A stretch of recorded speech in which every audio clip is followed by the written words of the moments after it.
परमात्मा श्री राधा कृष्ण के चरणारविंदों में शतकोटि नमन बंधन।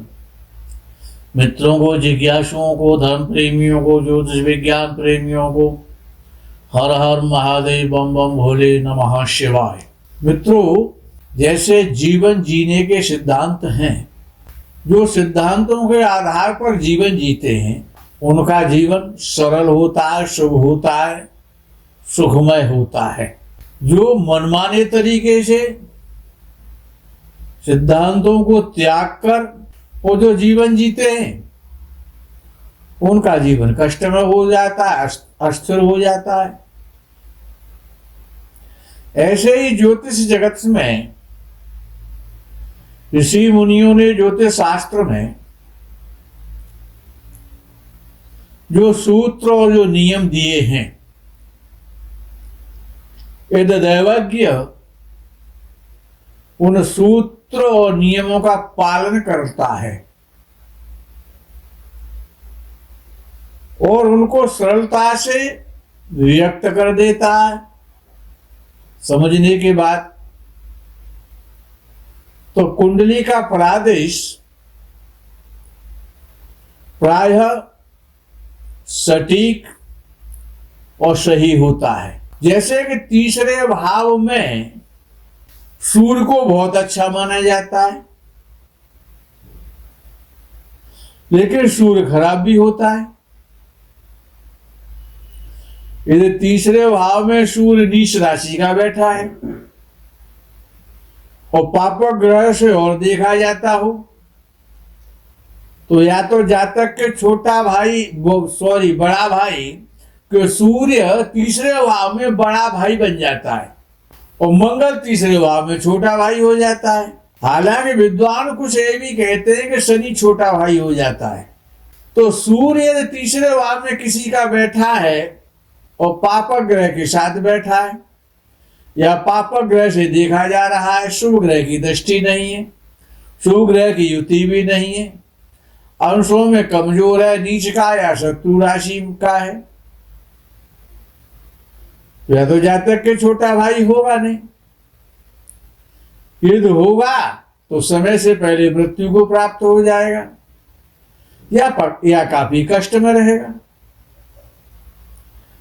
ऐसे ही सूर्य बड़ा भाई है और शनि छोटा भाई है, क्योंकि सूर्य और शनि तीसरे भाव में बहुत अच्छा फल करते हैं तो ठीक है, लेकिन वो यदि पाप पीड़ित हैं, नीच राशि के हैं, तो सूर्य बड़े भाई के लिए और शनि छोटे भाई के लिए बड़े घातक होते हैं।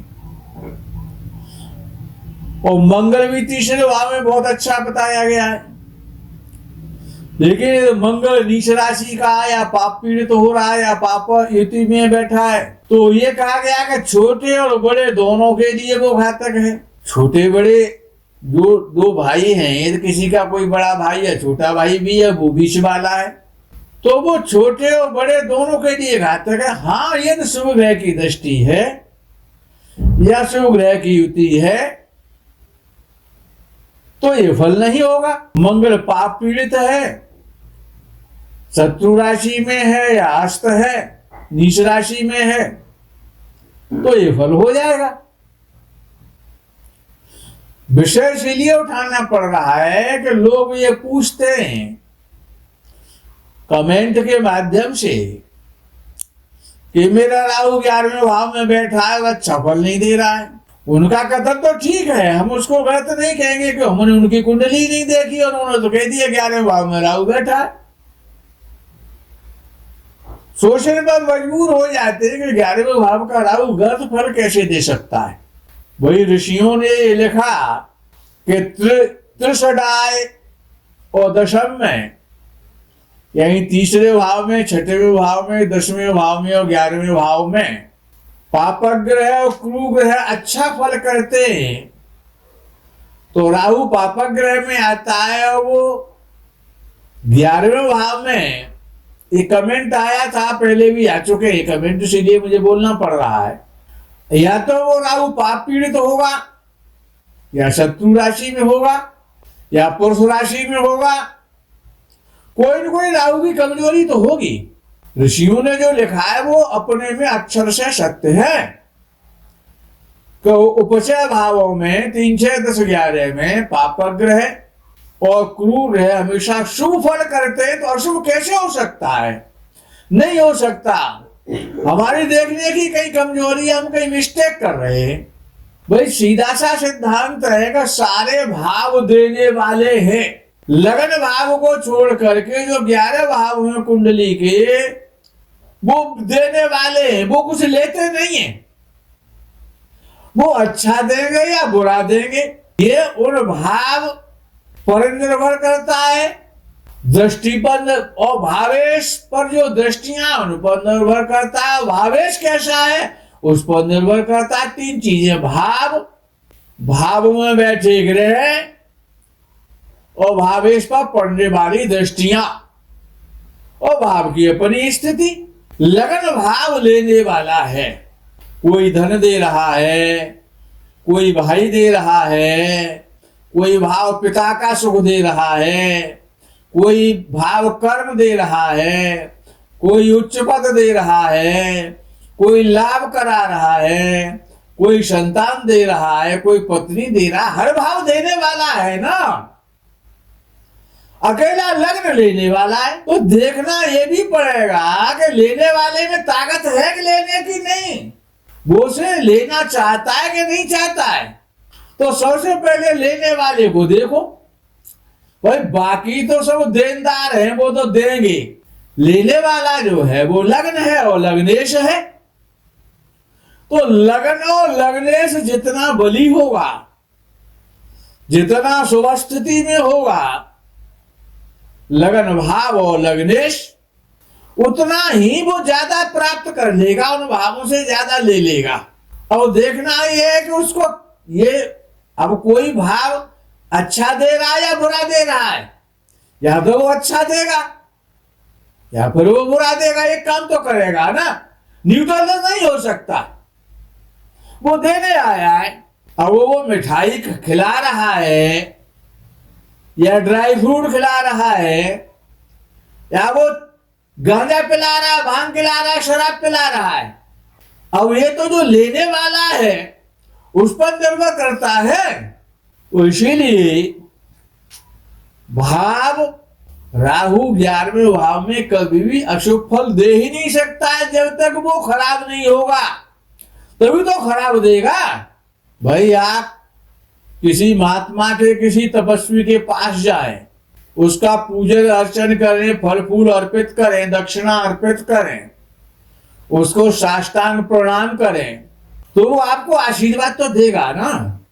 अब आप कहेंगे मुझे 50 करोड़ रुपए दे दो महात्मा से जाकर के, तो महात्मा ये कहेगा मेरे पास तो आशीर्वाद है तपस्या का, मैं तो तपस्या का आशीर्वाद दे सकता हूं जिससे आप फलीभूत हो जाएंगे, आपका जीवन सुधर जाएगा, आपको सब कुछ प्राप्त हो जाएगा। तो लेने वाले को भी ये सोचना चाहिए कि जो देने वाला है वो दे क्या रहा है, मुझे आशीर्वाद दे रहा है। भाई किसी शराबी के पास जाए तो वो क्या करेगा, वो गालियां देगा या कहेगा आप शराब पियो मेरे साथ बैठ करके, एक ही काम तो करेगा, आशीर्वाद तो आपको नहीं दे सकता। तो देखना यह है कि किसके पास क्या है देने के लिए। अब से ज्यादा बड़ा हो जाएगा, लेकिन कहना तो पड़ेगा क्यों आप लोग बार बार शिकायत करते हैं, उसको समझाना तो है, आपकी शिकायतों को दूर करना है।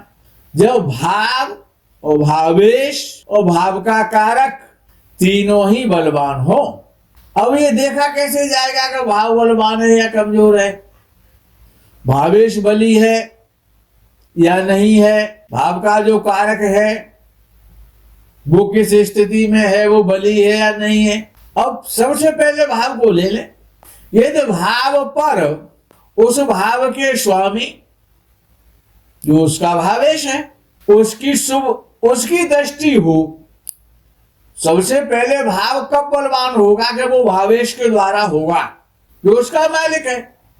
या तो भाव का जो स्वामी है, जो भावपति है, वो भाव में बैठा हो तो भाव बली माना जाएगा। और भावेश भी बली हो जाएगा। अपने भाव में बैठा है इसीलिए बली है, या भावपति भाव में नहीं बैठा है, या भाव को नहीं देख रहा है।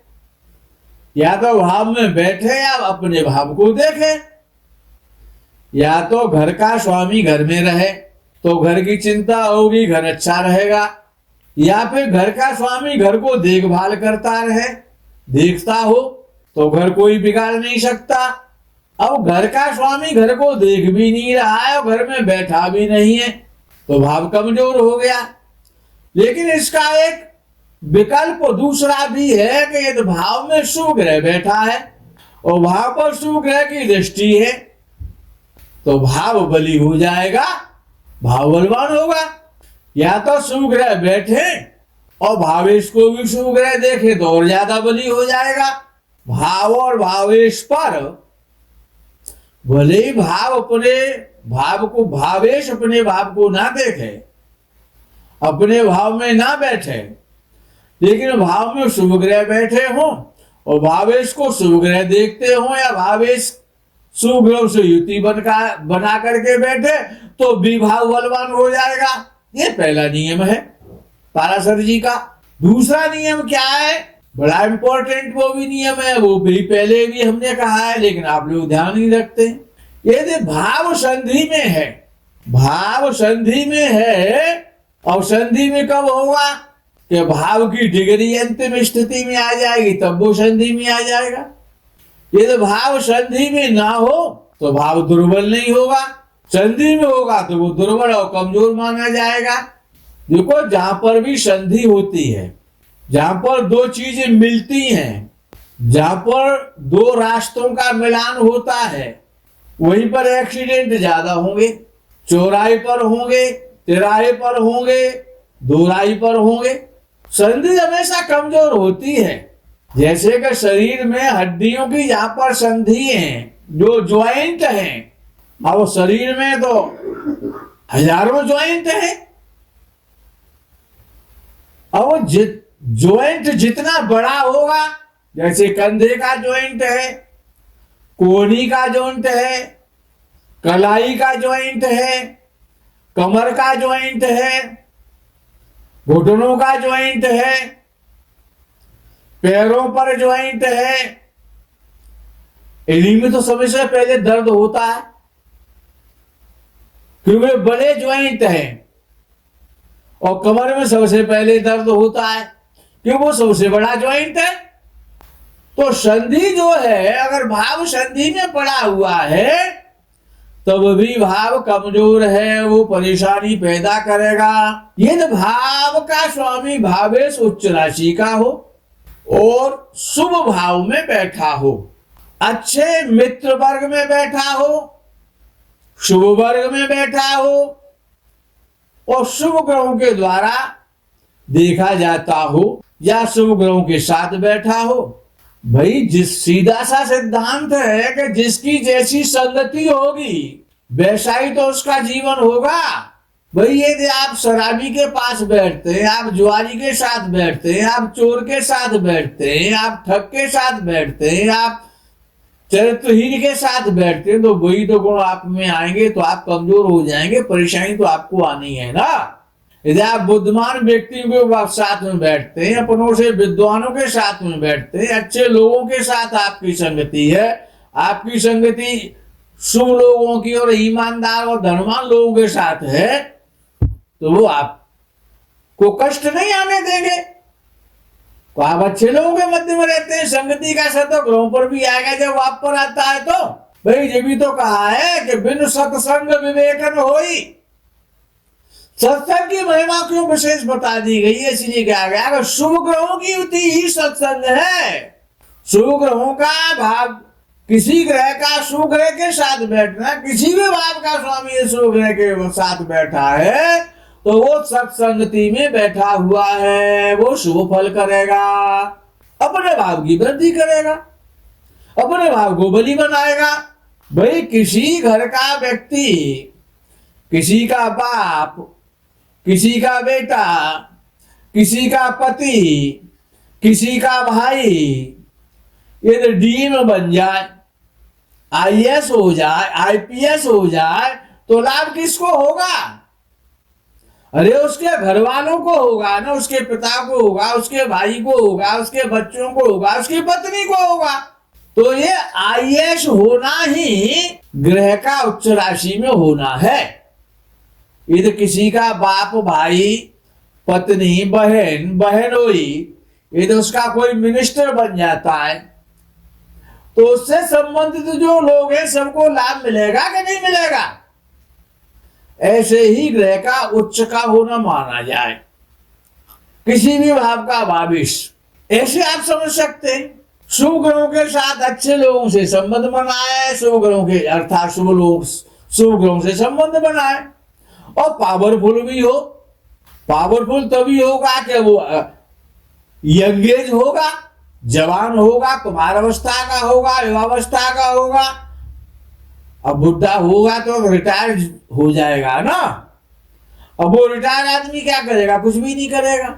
हो सकता है कभी वो जज रहा हो या न्यायाधीश रहा हो, मंत्री रहा हो, लेकिन अब उसे तो कोई नहीं पूछता है। इसीलिए ग्रहों के अंश देखना भी आवश्यक है। ये तो भाव का स्वामी नीच राशि में बैठा है। भाई किसी घर का बेटा या किसी का पति या किसी का पिता ये तो शराब पीता है, जुआ खेलता है, गलत लोगों की संगति में बैठता है, तो सबसे पहले तो वो स्वयं तो बर्बाद है ही है कि वो नीच राशि का है, नीच की संगति है। लेकिन उसके घर वाले भी तो उससे परेशान हो गए। ऐसे ग्रह का नीच का होना है तो सबसे पहले अपने घर को ही परेशान करेगा। घर वाले उससे दुखी होंगे, घर वाले चिंतित होंगे। भाई ऐसे ही ग्रहों को समझना आवश्यक है।